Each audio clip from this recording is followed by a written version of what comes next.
Hello, everyone. It's time to listen. Tonight, we're going to talk a little bit about domestic violence, that dangerous love. We live in a world where when we watch the news, we see so many situations where people are killing one another, hurting one another in the name of love. Men killing their girlfriends, their wives, or families, and saying, these are people I love, and I can't deal with the separation from this person, so I'll take their life. Many people deal with domestic violence. Many people, every day, no matter what the age, there are children in middle school that's dealing with it right now. But it has to come to an end. We have to get smart as women. I can't, they say men deal with domestic violence also, but I only can talk about a woman's point of view. I am a survivor of domestic violence. And I mean survivor, when I say survivor, is that I'm still alive. And I still have my right mind. I was able to get out that situation before it got worse. I don't understand how I actually stayed in it so long when I look back now. But during the time, it seemed like it had I was just immersed in the situation and I didn't know how to escape.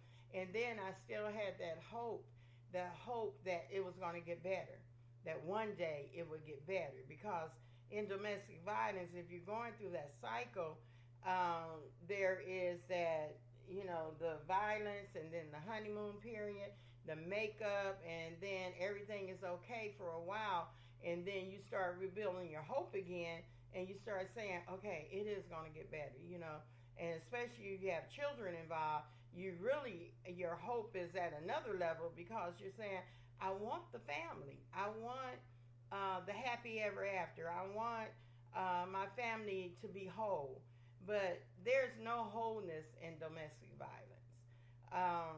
When I started dealing with it, I was young, and this person said he loved me. It was the person that wrote me poetry, that sung songs to me, that used to just say, come on, let's dance. And, everything was just so good, so I was looking forward to the happy ever after. Then things started changing after a few years, and I didn't really understand what was going on because I didn't come up in a household where I seen domestic violence. I came up with a group of women, a family of women, and I didn't see any of the women in my family getting beat up. And so when the first time he pushed me, I didn't know what was going on, but I kind of just played it off and let it go, because I was saying, so it was a little heated argument. So I said, okay, that's not going to happen again. So then some months passed, and then he hit me. And I was devastated because I really didn't know what that was. The fact that you would hit me, put your hands on me was something. And I was a fighter, so, I was really pretty much ready to fight. But he laid down on the couch. He had been drinking. He laid down on the couch. And I just walked past him and said, you better not go to sleep. And I meant that. Now, I didn't really know what I was going to do, but I knew if he had went to sleep, something probably was going to happen. But he got up and left. I think he felt that too. But as time went on, everything seemed to be okay again. And then it happened again. And this time I'm fighting back. And it happened again. And I'm fighting again. It happened again.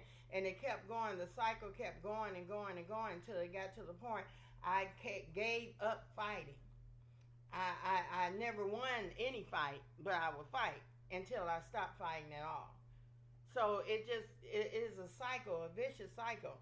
The reason I stayed in, because I kept thinking it's going to get better, because every time months would pass, every time we had this space where everything seemed to be all right, then something would happen. But every time you have that little space of time where nothing is going on, you're laughing and talking and things seem like, the good old days, that causes a woman to increase her hope and that things are going to get better. but they never do. And I just want everybody to know they never get better. So as those times kept going, the cycle kept going. My children, I had two children by him, and I had two older children. And they were experiencing this, but during the time, I didn't realize they were experiencing it. I just thought this issue was between me and him. But actually, it was between us because he was hitting me. But he never touched the children. But yet, he was abusing them also because they experienced the abuse. What woke me up, what actually shocked me into a place where I had to get out, I knew I had to get out, is when my oldest son told my youngest son, which was his son, that when I get old enough, I'm going to kill your daddy for hurting my mama. That just did something to me. I understood at that moment that my child was dealing with this situation just like I was. And he was more helpless than I was because he was a child. But I did not want him to grow up with that kind of hatred in his heart. I did not want him to have that in him, that he wanted to kill someone at 12 years old, because I was allowing this to go on and on and on, and not even paying attention to the devastation that it was causing my family. And so whoever may be in this situation, whoever may be dealing with something like this, I want to let you know that it will not get better. It will not get better until that person gets some help. And you have to get to a place of safety with you and your children. If it's just only you, you have to get out of there because it will not get better. You don't deserve it. I didn't deserve it, and you don't deserve it, and nobody deserves to get hurt, especially by someone that says I love you, that will actually use those words and say I love you. Oh, you know I love you. You know I didn't mean to do that. I'm sorry. It will never happen again. Or they'll say, oh, see what you made me do? You keep pushing them buttons. I'm trying not to do this, but if you didn't do this, because they'll switch the blame. So you have to make sure that you keep yourself safe, keep your family safe, because it will not get better. One of the reasons why I chose to do this podcast tonight was because the other day my daughter called me, and we were having a conversation, and something was going on in our family, and she told me, Mama, I'm sorry. I'm sorry for making you go through all the domestic violence that you had to go through with me and her baby's father. And when she was saying it, first I was saying, like, why is she apologizing? Because during that time, I was so upset because I knew I had been through it, and then there was my daughter going through it. So, yeah, I was, right in the middle of it, trying to, get her out of that situation. And she was pretty much kind of like I was. She was in denial of some things, and she stayed in it for a while, and then she got out. Now her daughter is dealing with some of the same things. And so when she was apologizing and talking about it, I realized that, hey, I kind of set the stage for this. I didn't cause him to hurt her. I didn't tell him to hurt her. I didn't, whatever. But I did set the stage for her to see this as being okay. That she could say to herself, like, my mama dealt with it, and he loved her. And that's pretty much what she was doing. And that's pretty much what my granddaughter is doing now. The same situation, the same thing, generation and generation. But we have to put a stop to it. We have to put a stop to it because it can no longer go this way. We are not supposed to hurt one another. If someone loves you, then love is something that's demonstrated.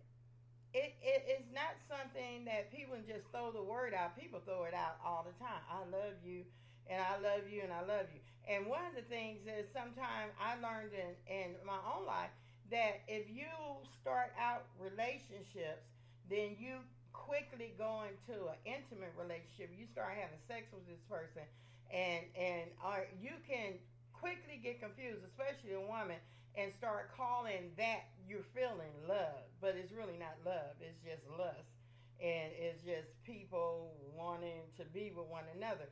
But there's not. That's not love. Love is something. Love comes with a commitment.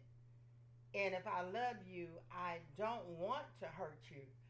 And you can't even make me hurt you if I love you. There's nothing you can say or do to make me want to hurt you if I really love you. But sometimes the people that hurt people, men that beat on women and what have you, it's not that they really love you. Actually, that's a hate crime. I see it as a hate crime. And the thing is, they hate themselves, but they take it out on you. He took it out on me. It was some things going on in his life, and because his life wasn't what he thought it should be, and his life wasn't going in the direction he thought it should go, his frustrations became mine. But what he was doing was hitting me. He was taking it out on me every opportunity he got. And that's what they'll do. It's not that they really hate you. I'm not saying they love you, but it's not that they really hate you. They hate themselves. And sometimes people don't even have the capacity to love because they never experienced true love, so they really don't know what that is. I call it street love, or Facebook love, or that love that has no feelings, no compassion, no anything, and it's a selfish love. And that's what lust is. It's a selfish love, and all it does is take and take and take until it can't take anymore. And it leaves the person that's on the receiving end helpless, vulnerable. And if you're not careful, the next relationship will be the same as the last, and the next relationship will be the same as the last, and babies are being born, and you're seeking for that true love, but you keep running into these kind of people. We can no longer be accepting, have a mindset where we have to accept everything people dish out to us. If someone really, really loves you, you would know it without them saying the word. If someone really, really cares about you, you would know it without them saying it. We have to get better as women. We have to understand that we can no longer accept this kind of treatment. I didn't want my daughter to go through it because I went through it, and I knew how it felt. I knew how it felt to be hit, to be bruised, to have busted lips. I have a scar in the back of my ear that would never go away when he kicked me in the head. I know what that felt like. So naturally, I didn't want my daughter to go through it. But she was like, it's okay. It's going to get better. My granddaughter is saying the same thing. And if we don't stop it now, the next generation will say the same thing.